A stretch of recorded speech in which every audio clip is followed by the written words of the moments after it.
Cholesterol කියන රෝගී තත්ත්වය. ඇත්තට මේ හරි වචනේ වෙන්නේ හයිපර්ලිපිඩීමියා. හෘද රෝග වැළඳීමේ අවදානමක් තියෙනවා. ආයුර්වේදයේ මේ රෝගී තත්ත්වය මේදු ධාතු දූෂණය වීමෙන් ඇතිවන රෝගී තත්ත්වයක් ලෙස හඳුන්වා දීලා තියෙනවා. මේ ඖෂධ ගොඩක් වෙලාවට අපි ජීවිතේ වැඩි කාලයක් පාවිච්චි කරන්න සිද්ධ වෙනවා. ආයුර්වේද වෛද්‍ය ප්‍රතිකාර වලට යොමු වෙන්නද, බටහිර වෛද්‍ය ප්‍රතිකාර වලට යොමු වෙන්නද, ඒ රෝගයට ලබා දෙන නිශ්චිත ඖෂධයක් ලබා දීමෙන් නෙවෙයි. ඉතින් මේ වගේ රෝගී තත්ත්වයක රෝග මූලයට ප්‍රතිකාර කිරීම තමයි ආයුර්වේදයේදී සිද්ධ කරන්නේ. 100%ක්ම ආයුර්වේද වෛද්‍ය ප්‍රතිකාරات සමග සම්පාත වෙනවා කියලා කියන්නත් බෑ. මොකද යාන්ත්‍රිකව අඩු කිරීමකට ලක් කරන්නේ නැහැ. ජීවිත කාලය පුරාම ඖෂධ ලබා ගැනීම සිද්ධ වෙනවා කියන කාරණාව 100%ක් නිවැරදි නෑ. දින 7න් සුව කරනවා, මාසෙන් සුව කරනවා, මාස 2කින් සුව කරනවා. මේ ඖෂධ ජීවිත කාලයෙන් පුරාම ලබා ගන්න අවශ්‍යයි කියන තර්කය හැම වෙලේම නිවැරදි වෙන්නේ නැහැ. මොකද කියනවා නම් ආයුර්වේද වෛද්‍ය ක්‍රමයේ ආයුර්වේද ප්‍රතිකාර යොමු වෙලා තියෙන්නේ රෝග මූලයට ප්‍රතිකාර සිද්ධ කිරීමට. අපිට පුළුවන් අපේ ජීවිතය නිරෝගීව පවත්වාගෙන යාමට. Viveda Divine Ayurveda. මේ වෙද්දී අපි සියලු දෙනාම දන්න දෙයක් තමයි කොලෙස්ටරෝල් කියන රෝගී තත්ත්වය. ඇත්තට මේ හරි වචනේ වෙන්නේ හයිපර්ලිපිඩීමියා. ඒ කියන්නේ කොලෙස්ටරෝල්, ට්‍රයිග්ලිසරයිඩ් වැනි ලිපිඩ වර්ග රුධිරයේ අවශ්‍ය ප්‍රමාණයට වඩා වැඩි වශයෙන් පැවතීම. ඒ වගේම තමයි මෙම රෝගී තත්ත්වය නිසා අනාගතයේදී අපිට හෘද රෝග වැළඳීමේ අවදානමක් තියෙනවා. මේ වෙද්දී සමාජයේ සියලු දෙනා විවිධ දැනුවත් කිරීම වලින් දන්නවා අපි අපේ ලබා ගන්න ආහාර අධික දුම්පානය, අධික මත්පැන් පානය, අපගේ ජීවිතයේ ව්‍යායාම මදිකම, ඒ වගේම තමයි මානසික ආතතිය මේ වගේ දේවල් නිසා මෙම රෝගී තත්ත්වය ඇති වෙන්න පුළුවන් කියලා. ආයුර්වේදයේ මේ රෝගී තත්ත්වය මේදු ධාතු දූෂණය වීමෙන් ඇතිවන රෝගී තත්ත්වයක් ලෙස හඳුන්වා දීලා තියෙනවා. නවීන වෛද්‍ය විද්‍යාවේ පවසලා තියෙන විදිහටම මෙම රෝගී තත්ත්වයෙන් නිසා මේ රුධිර නාලවල මේවා තැන්පත් වීම නිසා රුධිර ගමනාගමන නිසියාකාරයෙන් නොවීම නිසා අපි කලින් කිව්වා වගේම හෘද රෝග තත්ත්ව ඇති වෙන්න පුළුවන් කියන කාරණාව. ඇත්තටම අපි දන්නවා මේ වගේ රෝගයක් හැදුනම අපි ගොඩක් වෙලාවට ඖෂධ වලට යොමු වෙනවා. බොහෝ විට මේ ఔෂධ සම්බන්ධයෙන් ගත්තම මේ ඖෂධ ගොඩක් වෙලාවට අපි ජීවිතේ වැඩි කාලයක් පාවිච්චි කරන්න සිද්ධ වෙනවා. අපේ එදිනෙදා ආහාර ගැනීම, එදිනෙදා ව්‍යායාම කිරීම මේ වගේ දේවල් නිසියාකාරයෙන් පවත්වාගෙන යන්න බැහැ. අපිට ගොඩක් වෙලාවට මේ ඖෂධ දිගු කාලිනව පාවිච්චි කරන්න වෙනවා. ඒත් එක්ක මේකේ ප්‍රධාන කාරණාවක් වෙනවා මෙම රෝගී තත්ත්වය පරම්පරාවෙන් පරම්පරාවට පැමිණෙන්න පුළුවන්. ඉතින් අපි ඉස්සරහ සඳහන් කරා වගේම මෙම රෝගී තත්ත්වයට ලබා දෙන ඖෂධ කාලයක් තිස්සේ පාවිච්චි කරන්න වෙනවා. මේ පාවිච්චි කරන්න වෙන හේතුව වෙන්නේ මෙම ඖෂධ අපි හිතුමනාපයට නැවතුනොත් ගොඩක් වෙලාවට අපගේ මේ හයිපර්ලිපිඩීමියා තත්ත්වය නැත්නම් මේ ලිපිඩ රුධිරයේ වැඩිවීම සාමාන්‍ය වැඩිවීමටත් වඩා එක්වර වැඩිවීමක් සිද්ධ වෙන්න පුළුවන් කියලා දැන් පරීක්ෂණ වලින් සොයාගෙන තියෙනවා. ඉතින් මේ නිසා තමයි මේ හෘද රෝග අවදානමෙන් වැළකෙන්න වෛද්‍යවරු ගොඩක් වෙලාවට මේ ඖෂධ දීර්ඝ කාලිනව පාවිච්චි කරන්න කියලා තියෙනවා. ශ්‍රී ලංකාව ගත්තම ශ්‍රී ලංකාවේ ආයුර්වේද වෛද්‍ය ක්‍රමය, බටහිර වෛද්‍ය ක්‍රමය කියන වෛද්‍ය ක්‍රම දෙකම තියෙනවා. අපිට නවීන තාක්ෂණයත් එක්ක අපේ රුධිරයේ තියෙන රුධිර කොලෙස්ටරෝල් මට්ටම, රුධිරයේ තියෙන ට්‍රයිග්ලිසරයිඩ් මට්ටම මේ වගේ දේවල් හඳුනා ගැනීමට හැකියාවක් තියෙනවා. ඉතින් අපි කලින් සඳහන් කරා වගේ මේ තත්ත්ව නිසා හෘද රෝග අවදානමක් තිබෙන නිසා අපි මේ හයිපර්ලිපිඩීමියා තත්ත්වය හඳුනාගන්නේ සාමාන්‍යයෙන් තිබිය යුතු වගයකට වඩා ඉතාමත් ඉහළ මට්ටමකට වැඩි වුණාට පසුව නම් අපි අනිවාර්යයෙන්ම ප්‍රතිකාර වලට යොමු වෙන්න සිද්ධ වෙනවා.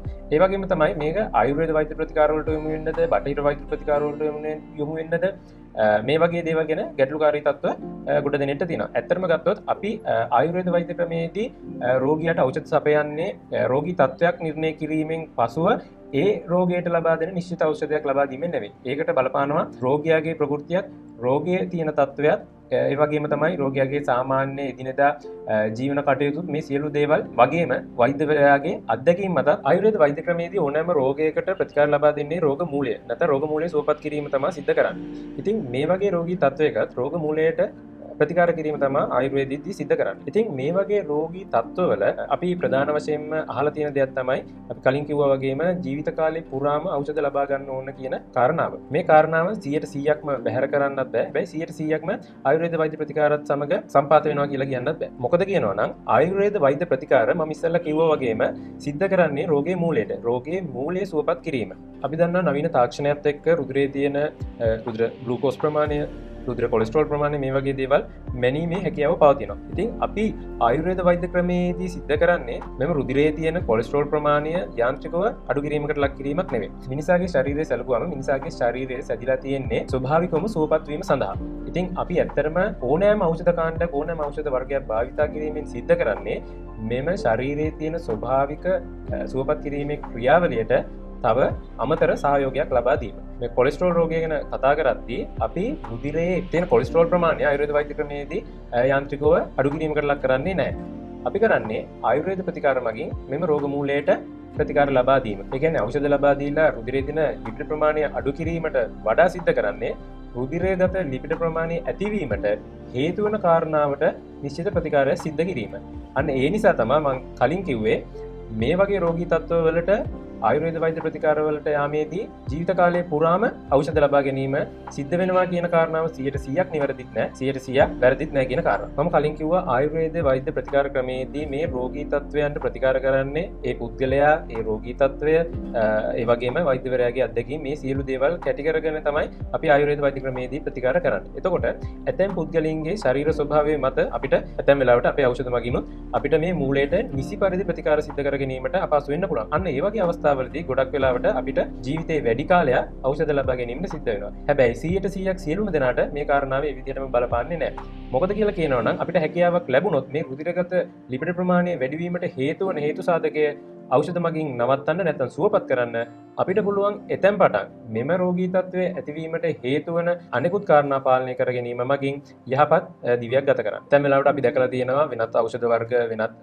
වෛද්‍ය ක්‍රමවල වෛද්‍ය ප්‍රතිකාර ලබාගත රෝගීන් පවා තම ජීවිත කාලයෙන් මේ ඖෂධ පාවිච්චි කරන්නේ නැහැ. යම් කාලයක් පාවිච්චි කරලා ඔහු ඒවා තමන්ගේ ආහාර විහරණ මේ වගේ දේවල් වලින් පාලනය කරගෙන ඖෂධ වලින් තොරව තමගේ ජීවිත කාලය ගත කරනවා. ඉතින් ආයුර්වේද වෛද්‍ය ක්‍රමයේ මේ ආයුර්වේද ප්‍රතිකාරات ඒ විදිහම තමයි මේ ආයුර්වේද ප්‍රතිකාර වලින් මම කලින් කිව්වා වගේම රෝගී නිදානයට තමයි ප්‍රතිකාර කරන්නේ. මේ නිදානයට ප්‍රතිකාර කිරීම මගින් අපිට හැකියාවක් ලැබෙනවා මෙම රෝගී තත්ත්වය විශිෂ්ට පාලනයකට ලක් කිරීමට. ඒ වගේම තමයි අපි දැකලා තියෙනවා දින 7න් සුව කරනවා, මාසෙන් සුව කරනවා, මාස 2කින් සුව කරනවා. මේ විදිහට විවිධ පොරොන්දු ලබා දීලා ආයුර්වේද වෛද්‍ය ක්‍රමය නැත්නම් සිංහල වෛද්‍ය ක්‍රමය කියලා පොරොන්දු ලබා දීලා ඇතැම් වෛද්‍යවරු තමා වෙතට රෝගීන් ගෙන්වා ගන්නවා. මම ඉස්සෙල්ලා කිව්වා වගේම අපේ රෝගියාගේ තත්ත්වය, රෝගයේ තත්ත්වය මේ සියලු දේවල් සලකා බලලා තමයි මේ ආයුර්වේද වෛද්‍ය ප්‍රතිකාර සිද්ධ කරන්නේ. ඉතින් කිසිම වෛද්‍යවරයෙක්ට බෑ තමාට පුළුවන් මේ රෝගයෙන් නිට්ටාවට සතියකින් සුව කරන්න, මේ රෝගයෙන් නිට්ටාවට මාසෙකින් සුව කරන්න මේ විදිහට කියන්න හැකියාවක් නැහැ. නමුත් අපිට පුළුවන්, හැබැයි අපිට පුළුවන් ආයුර්වේදයේ සඳහන් ආකාරයට නිසි වෛද්‍ය ප්‍රතිකාර සිද්ධ කිරීම මගින් මේ රෝගී තත්ත්වය යම් පාලනයකට ඇතැම් විට සුව කර ගැනීමට ඒ වගේම තමයි ඖෂධ අඩු කර ගැනීමට මේ වගේ දේවල් සිද්ධ කරගන්න පුළුවන්. ඒ වගේම තමයි මේ රෝගී තත්ත්වයන් වලට ඖෂධ ලබා ගැනීම නිසා ඇතිවන විවිධ අපහසුතා සංකූලතා මේවත් පවතිනවා. අපිට පුළුවන් ඒ දේවල් වලට ආයුර්වේද වෛද්‍ය ප්‍රතිකාර මගින් යම් සහනයක් ලබා ගැනීම. ඒ වගේම තමයි අපි දැකලා තියෙන ඇතැම් පිරිස් කියනවා මේ රෝගී තත්ත්වය සුව කිරීමට හැකියාවක් නැහැ. මේ රෝගී තත්ත්ව වලට අනිවාර්යයෙන් ජීවිත කාලය පුරාම ඖෂධ ලබා ගන්න ඕනේ කියලා. මම ඉස්සෙල්ලා කිව්වා වගේම මේ යම් සත්‍යතාවයක් තියෙනවා. මොකද කියනවා නම් පරීක්ෂණ වලින් ඔප්පු කරලා තියෙනවා ඇතැම් වෙලාවට මේ රෝගී තත්ත්වයට උත්සන්න වෙලා තියෙන රෝගීන්ට ඉන් පස්සේ හෘද රෝග මේ වගේ දේවල් වලින් ආරක්ෂා වීම සඳහා දිගු කාලීනව නැත්නම් ජීවිත කාලය පුරාවටම මෙම රුධිරයේ තියෙන ලිපිඩ්ස් ප්‍රමාණය පාලනය කර ගැනීමට සිද්ධ වෙනවා. ඒක හරිම සාධාරණ කතාවක්. ඒ වගේම තමයි මොන ඖෂධය ලබා ගත්තත් මේ ඖෂධ ජීවිත කාලයෙන් පුරාම ලබා ගන්න අවශ්‍යයි කියන තර්කය හැම වෙලේම නිවැරදි වෙන්නේ නැහැ. මොකද කියනවා නම් ආයුර්වේද වෛද්‍ය ක්‍රමයේ ආයුර්වේද ප්‍රතිකාර යොමු වෙලා තියෙන්නේ රෝග මූලයට ප්‍රතිකාර සිද්ධ කිරීමට. ඉතින් ආයුර්වේද වෛද්‍ය ප්‍රතිකාර මගින් මේ කොලෙස්ටරෝල් නැත්නම් හයිපර්ලිපිඩීමියා තත්ත්ව වැනි තත්ත්වත් ඒ වගේම මේ තත්ත්ව නිසා ඇතිවන වෙනත් සංකූලතා එහෙම නැත්නම් මේවට ප්‍රතිකාර විදිහට ලබා ගන්න ඖෂධ දිගු කාලින පාවිච්චි කිරීම නිසා ඇතිවන සංකූලතා ඒ වගේම ශරීරයට ඇතිවන අපහසුතා මේ වගේ දේවල් වලට ආයුර්වේද වෛද්‍ය ක්‍රමයේ ඉතාමත් සාර්ථක ප්‍රතිකාර ක්‍රම තියෙනවා. මේ සාර්ථක ප්‍රතිකාර ක්‍රම මගින් අපිට පුළුවන් අපේ ජීවිතය නිරෝගීව පවත්වාගෙන යාමට. Viveda Divine Ayurveda.